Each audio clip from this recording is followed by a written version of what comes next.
নেপালের হিমালয় পর্বত শৃঙ্খলার মাঝে বসা একটি শহর, যেটি অতীতে একটি বড় পুকুর ছিল। সেই পুকুরে বিভিন্ন ধরনের সাপ এবং নাগ থাকত।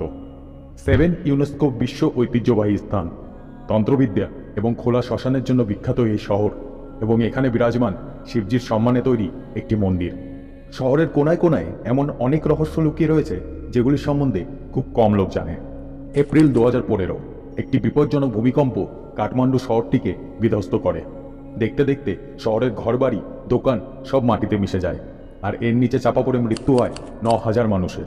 কিন্তু এমন একটি জায়গাও ছিল যেখানে এই ভূমিকম্পের কোনো প্রভাব পড়েছিল না, আর সেই স্থানটি হলো পশুপতিনাথ মন্দির।